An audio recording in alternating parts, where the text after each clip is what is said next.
Hello everyone, welcome to our channel, Your Salesforce Buddy. My name is Pratik Mistry. I am doing this field service lightning series.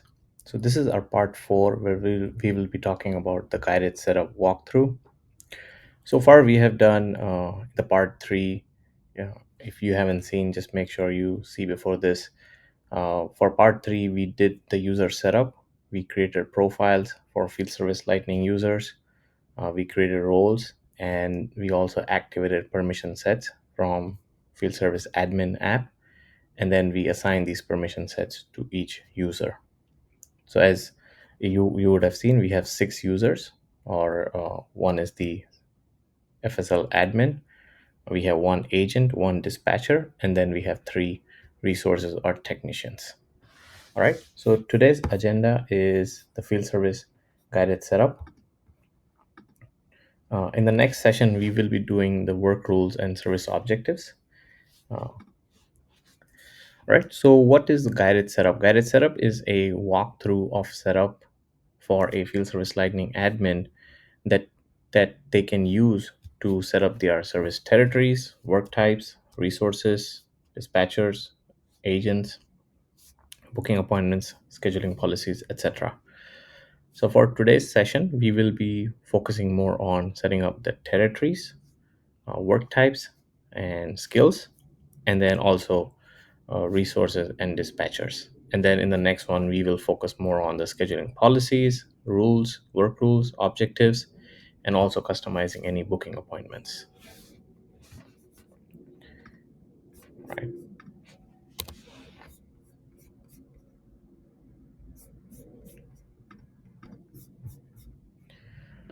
Okay. So I am logged into my field service admin app. As you can see, if you are not here, then make sure you go to the app launcher, look for field service admin. Again, this part is for an admin, so you need to be the admin of your org to access the guided setup and make any changes. All right, so we'll go to the field service settings. Now this is the continuation of our uh, railway case study where we will set up work rules and work types based on maintenance, installation, and services. All right, so once you go to the field service settings, you're on the home page. Go to guided setup.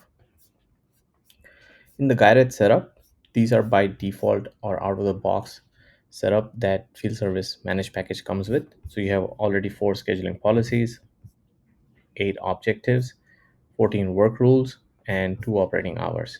Of course, we can you can add more, and we will talk more about the scheduling policies and service objectives in our next session. So let's start with the service territories. So on the left side, you can go step by step. So we'll add Washington, DC as a territory.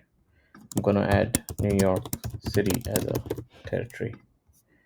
Now, for each territory, we need to provide operating hours.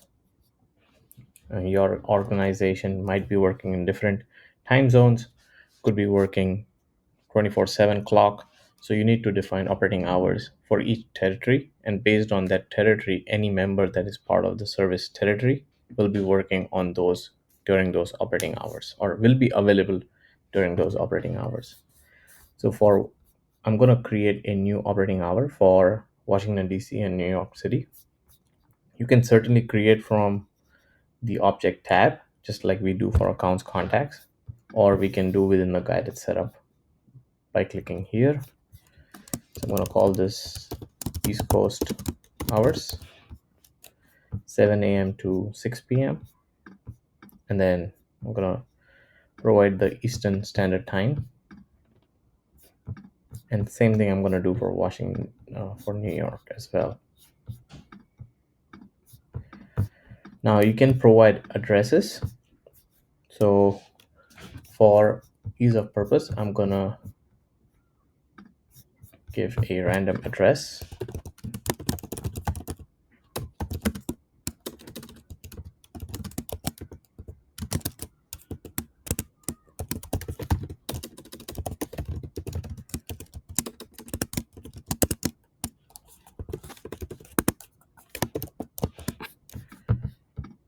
For New York, let's give the New York library address.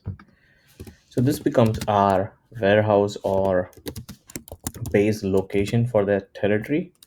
Basically, when you are scheduling an appointment, the distance will be calculated based on your address with or the base address at within the territory.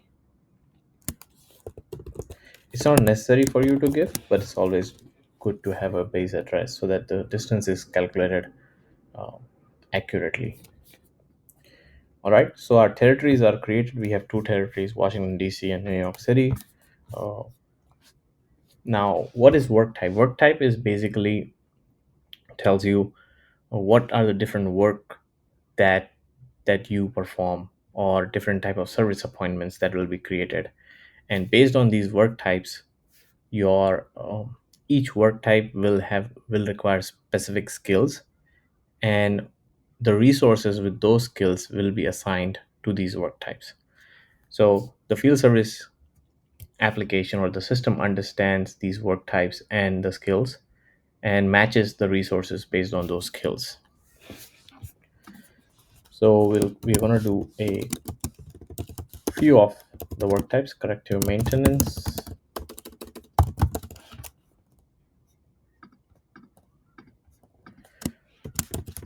preventive maintenance, installation, site inspection, signal maintenance.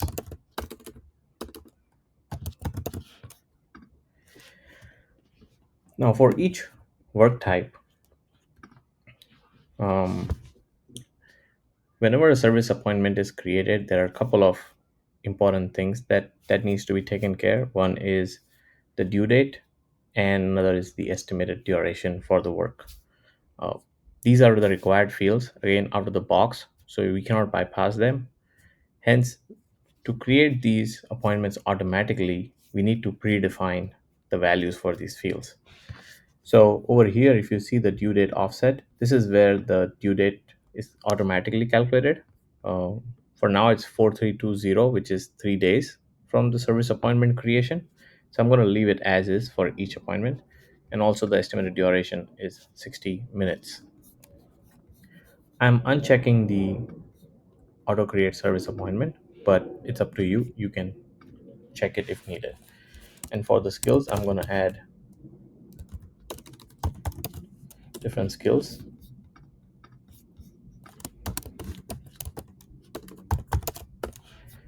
Now, each resources can also have variable level of skills. So we can define that at the resource level.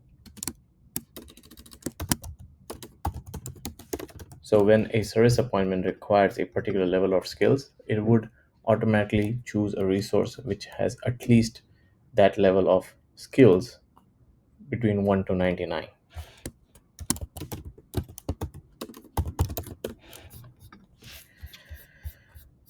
Right? So let's move to the next stage where we create resources. As you know from the previous section, we did create three uh, technicians. Now you can basically we assign them the user permissions and licenses. Once the user is assigned the license, they will be available for selection over here. So here you can see each resource that is available, and over here you can see how many licenses are in used. Uh, the three tells you how many agent or dispatcher license there are, and then over here you can see how many mobile license are available. So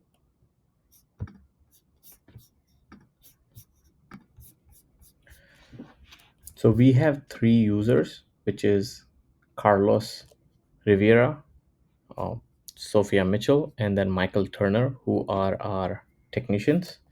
So we can select those resources, assign them the territory that they're part of, and then we can also assign them the licenses as need be. So I'm going to assign both the desktop license, basically scheduling license, as well as uh, mobile license and permissions. So you once the assignment is done, then you can see uh, the increase over here.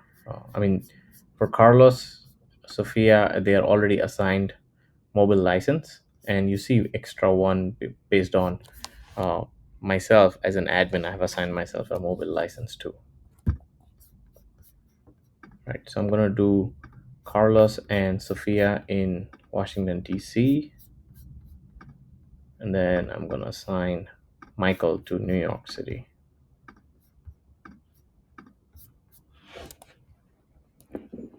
Okay, now, all right, so let's move on to the dispatchers and agents.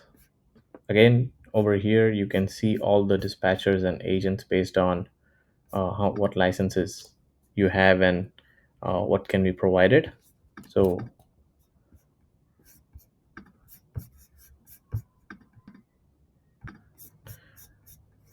I apologize. So we don't have Michael Turner as a dispatcher. We can take him off. Sorry, Michael Turner as the resource. We have John Davis as the resource. So I'm gonna add John Davis and add him to the New York City. And then Michael Turner is our dispatcher, as you can see here. So over here, we can see if they have the agent license or the dispatcher license. So for now, Michael Turner only has the dispatcher license, which is fine. Through the dispatcher license, they can access the field service console and then uh, manage the service appointments. All right. So that is all for today's session. Thank you.